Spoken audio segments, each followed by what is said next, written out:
Oh no! Our groundhog friend is famished. Can you help us find the word to fill his tummy? It's Groundhog Week in pre-K, and we're whooping it up.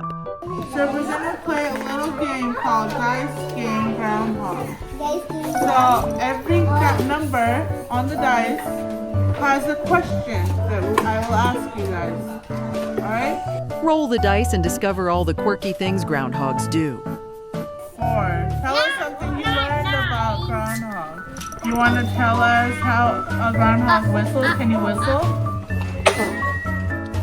Yeah, good job. So you're going to build something where they can sleep using the materials I have given you, okay? You guys can start building.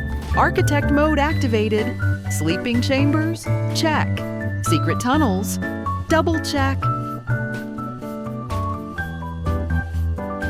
Dapper groundhog cards. Look at those tiny top hats design. Who's ready to shuffle, slide into Groundhog Day with us? At Yang Fan Preschool, we're all about learning, growing, and having a whole lot of fun.